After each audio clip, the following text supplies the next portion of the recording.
Welcome to the Deep Dive. You know, it's the show that helps you get truly well-informed, fast. And today, well, we're tackling something absolutely fundamental. It's often seen as maybe a soft skill, but really it's the invisible safety net of healthcare. We're talking about communication in nursing. hmm Just imagine a critical medication error being prevented, or maybe a patient finding some peace in their final moments. Yeah. Simply because a nurse knew how to listen Right. and how to explain, how to connect. That's the power we're looking at. It really is. So our mission today, we're digging into a key text, Fundamentals of Nursing, the 11th edition by Potter, Perry, Stockert, and Hall. We want to pull out the most important bits for you. The real nuggets. Exactly. Actionable wisdom you can use. We'll connect theory to, the real-world hospitals, community settings, home care. We'll even touch on NCLEX stuff and pitfalls to avoid. The goal is to get you communicating confidently. Got it. And it's so true. Communication isn't just like a part of nursing. It really is the heartbeat from that very first assessment. Gathering data right through to maybe the subtle reassurance during a tough procedure. It all hinges on clear, empathetic exchange. Right. And what often gets missed, I think, is that it's not a skill you just learn once and poof, you're done. No, definitely not. It's like a muscle, right? Yeah. Needs constant flexing. Nurses adapt to new tech all the time. They have to keep refining how they connect because every patient, every single situation, it's unique. It demands a different approach. That really hits home because despite all the amazing technology we have now, Incredible stuff, yeah. the textbook is super clear. It's that intimate human connection between the nurse and the patient. That's what really boosts care quality. Absolutely. It builds that essential trust. It can reduce anxiety. Which is huge. Huge. And ultimately, it helps patients heal. And this connection, it's not just between the nurse and patient, is it? No, not at all. Think about patient safety. Effective communication across the entire healthcare team is just paramount, especially during those critical transitions of care. Like moving from the ER to ICU or hospital to home. Exactly those moments. Clear handoffs, concise updates, everyone being on the same page. It dramatically cuts down errors. Improves outcomes too, I bet. Definitely. And patient satisfaction goes up. Without that solid team communication, even the best individual nursing care can kind of fall short. So it really boils down to caring relationships. That's the core. That's the foundation. It means being sensitive, supportive, truly being an advocate for your patient. Instilling hope, respecting your beliefs. Yeah. But here's what stood out to me. It takes authenticity. You have to be genuinely you. Right. And mutuality. That sense of partnership. Partnership, yes. Where the patient isn't just passively receiving care, they're an active participant. And maybe the toughest part, having that non-judgmental, holistic view of every single person. And, this leads to a really fascinating point the book makes. This kind of communication, therapeutic communication, Yeah. it can actually cause both harm and good. Wow. Okay. Every little thing, your posture, your expression, the specific words you choose, they all carry weight. They can hurt or they can heal. That's a huge ethical responsibility. It is. It's not just do no harm. It's about skillfully empowering people, helping them express what they believe, make their own choices. Which makes perfect sense. And to do that well, you absolutely need critical thinking. Spot on. The best communicators. They're not just repeating scripts. They're nurses who have really honed their critical thinking, their clinical judgment. So they're using curiosity. Curiosity to ask the right questions, perseverance to, stick with the problem, Yeah. creativity to adapt when things don't go as planned. And humility, especially with cultural needs. Not making assumptions. Crucial. This isn't just about what you say, it's how you think about what you're saying and what you're hearing. And that thinking protects you from biases, right? Exactly. It's your shield against perceptual biases. We all have them shaped by our culture, our experiences, education. And they can lead to stereotypes. For sure. It's so easy to think you understand someone's culture when you really don't. And then you might twist or ignore info that doesn't fit your assumptions. Ouch. Yeah. Critical thinking helps nurses push past that, interpret messages accurately, make sound judgments, make sure care is really about the patient. Okay, let's switch gears slightly. The book talks about 5 levels of communication. Maybe we can highlight a couple. That idea. First, intrapersonal communication. That's your inner voice, right? Your self-talk. Powerful stuff. Incredibly powerful. Think about it. Positive self-talk can be like a mental rehearsal. Instead of thinking, oh man, I'm scared to work with this kind of patient. You reframe it. Right. this is a chance to learn. I can ask for help if I need it. It completely changes your mindset going in. Then there's interpersonal communication, the one-on-one stuff. That's the most common level in nursing by far. And validation is key here. Absolutely key, because meanings can get twisted so easily. A really great example is the teach-back method. Ah, yes, I've heard of this. So you explain something to a patient, let's say how to use an inhaler. Then you ask them to explain it back or show you. But it's not a test of them. Exactly. That's the crucial bit. It's not testing their knowledge, it's assessing how well you explained it. Did your explanation land? Ah, okay. Puts the responsibility on the nurse. Precisely. Shifts the burden of clarity onto the provider. Got it. Okay, moving on. Communication isn't static, right? It's this ongoing dance. The book has this circular transactional model. Yeah, it shows how it's always changing back and forth. Let's pull out a few key parts. Yeah. First, the referent. What is that exactly? That's the trigger, the stimulus that kicks the whole thing off. So like a patient gasping for breath versus asking for water. Exactly. Very different reference, very different communication chains follow. It sets the priority immediately. Okay. And then there are interpersonal variables. These sound important. They really are. These are the factors inside both the sender and the receiver that color everything. Like, Perception, culture, obviously, education level, emotions, yeah. even physical things like being in pain or feeling anxious. So nurses need that cultural humility we mentioned. Definitely. Recognizing you don't fully get your patient's world, being open, curious about exploring those variables, not making assumptions. And the last piece from the model, feedback. Right. That's the receiver's message back to the sender. Did they get it? It's this constant loop. And it's influenced by their background culture. Everything. Think of it like quality control in the conversation. If the patient says, yeah, I understand, but they're frowning and looking away. Their nonverbals are giving different feedback. Exactly. That's your cue. You need more feedback, maybe a different approach. Okay, let's dive into the actual language. Verbal and nonverbal. Starting with verbal. Vocabulary seems like a big one. Oh, huge. Medical jargon. Yeah. It might as well be a foreign language for many patients. So simple, direct language is the way to go. Always. Instead of, your incision is healing well without purulent drainage. Which sounds clinical. Right. Try something like, your wound edges are close together and I don't see any drainage, so there's no sign of infection. Same meaning, totally different understanding for the patient. Makes sense. And intonation. Yeah. The tone of voice. So powerful. Think about how you can say the same words with enthusiasm or anger or total indifference. Changes everything. Completely. You have to be aware of how you sound, especially when you're stressed or rushed. A hurried tone can make a patient feel totally dismissed, even if your words are polite. Good point. Okay. Beyond the words themselves, nonverbal communication. This speaks volumes, sometimes more than the words. Your tone, eye contact, how you stand or sit. And it's often unconscious. Often unconsciously motivated, yes. And it tends to be a more accurate indicator of someone's real feelings. If the verbal and nonverbal messages clash, people usually believe the nonverbal. Interesting. So things like facial expression, most expressive part of the body. You really have to manage your reactions. Try not to show shock or disgust, even if situation is, well, distressing. That takes practice. It does. And nurses are always dealing with personal space and touch, aren't they? Constantly.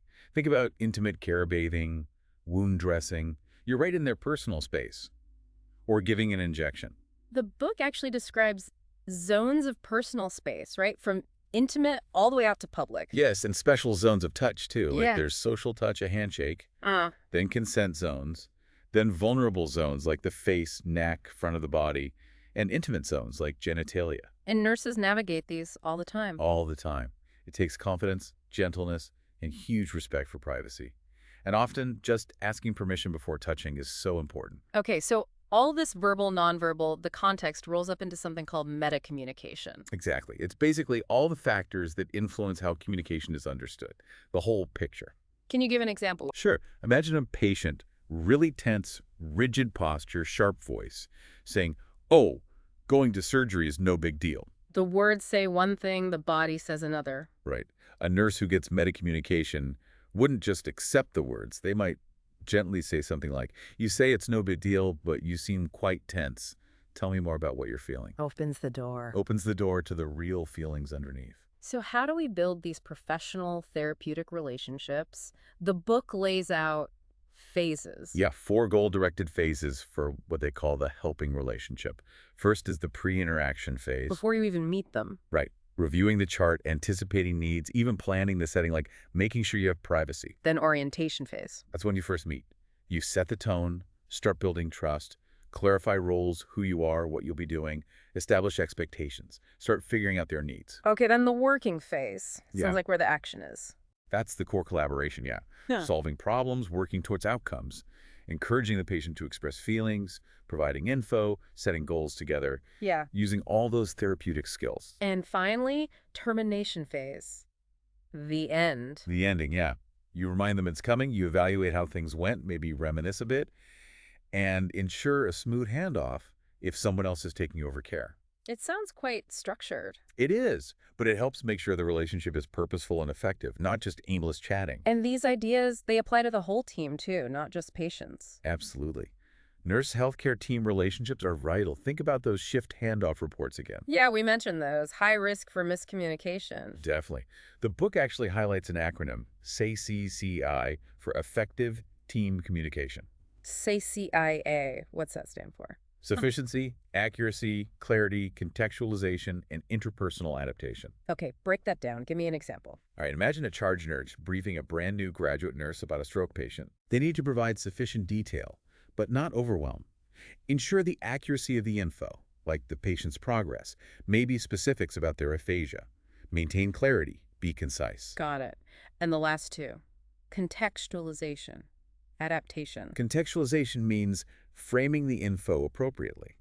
Interpersonal adaptation means tailoring the explanation to the new grad's experience level, maybe explaining things a bit more simply than they would to a seasoned nurse. So it's about knowing your audience. Exactly, making sure they have what they need to provide safe, continuous care. Now, on the less positive side, the book mentions lateral violence, workplace bullying, essentially. Yeah, unfortunately it happens. Things like intentionally withholding information, being constantly critical, blaming, excluding people, even just nonverbal stuff like eye rolling. That sounds toxic. It is, and it's not just unpleasant for the nurses. It genuinely jeopardizes patient safety. It destroys teamwork, trust. So what can you do? The advice is to try and address it calmly if possible. Describe the behavior and its impact. Ask for it to stop. If it continues, notify a manager. Document incidents. Avoid gossip. It's about taking professional action. Important to address. Okay, let's talk about the hallmarks of really professional communication. What does that look like day to day? Well, it starts with the basics. Professional appearance and demeanor. Clean, neat, well-groomed, speaking clearly. But there are specific techniques, too. Yes, like the 8E method. It's an acronym. Acknowledge, introduce, duration, explain, and thank you. Okay, walk me through 8 with a patient. Sure.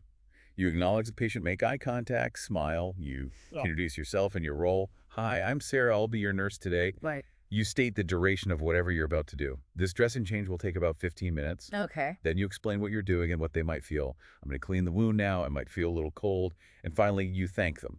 Thanks for holding still for me. Simple but effective. Covers all the bases. Very effective. It's a great framework for keeping communication patient-centered. All right, let's weave this into the nursing process. How does communication fit into assessment?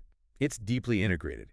You're using critical thinking constantly. You're assessing not just the obvious physical stuff, but internal factors too. Pain, anxiety, their beliefs. An external factor. Yeah, the environment. Is it private? Is it noisy? Things that affect their ability or willingness to communicate. You're assessing values, culture, and importantly, checking your own biases. Like if someone has hearing loss, are you checking for hearing aids, making sure the room is quiet? Exactly, that kind of practical assessment. Okay, moving to implementation. What are some key therapeutic techniques? Active listening is number one. The book uses the SURETY model as a guide. SURETY. Yep. S, sit at an angle facing the patient. Cross your legs and arms, be open. R, relax. Yeah. E, maintain comfortable eye contact. T, use touch appropriately, respectfully.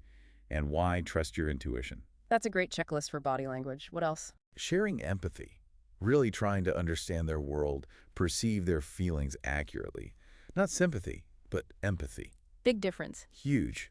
Also using silence. Don't feel you have to fill every pause. Sometimes silence gives people space to think, feel, gather their thoughts. It can be very powerful. Good one. What about techniques to avoid?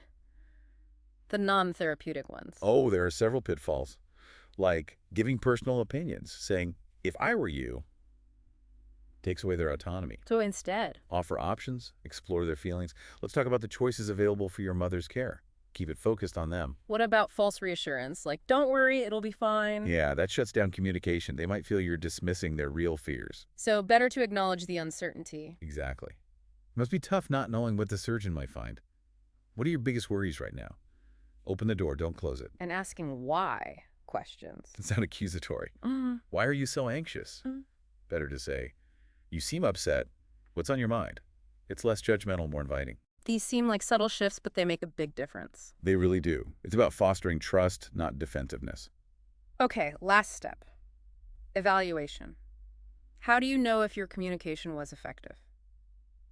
Well, you can reflect yourself, maybe even do process recordings, writing down interactions to analyze later. Yeah. But the most important evaluation. Through the patient's eyes. Exactly. Oh.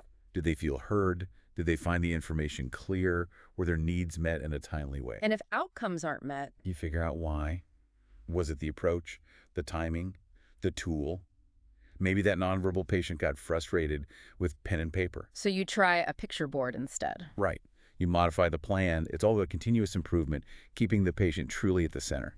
So let's wrap this up. Communication in nursing, it's clearly not just a nice to have. Not at all. It's fundamental. It's a powerful tool, essential for safety, for quality care, for building those really profound relationships that nursing is all about. We've gone from inner self-talk all the way to team handoffs, looked at verbal cues, nonverbal signals, the impact of tone, realizing every single interaction is a chance to connect, maybe even to heal. Or potentially harm, if we're not mindful. Right. Which brings us to our final thought for you, the listener, to ponder as you reflect on all this. How can mastering these communication skills not only enhance the care you give to patients, but also transform your own professional resilience and satisfaction, especially when facing the unique challenges of nursing? That's a really important question to sit with. It is. Thank you for joining us on the Deep Dive. We really hope this look into the art and the science of nursing communication has given you some valuable takeaways. We're glad you're part of our learning community. Thanks for being here.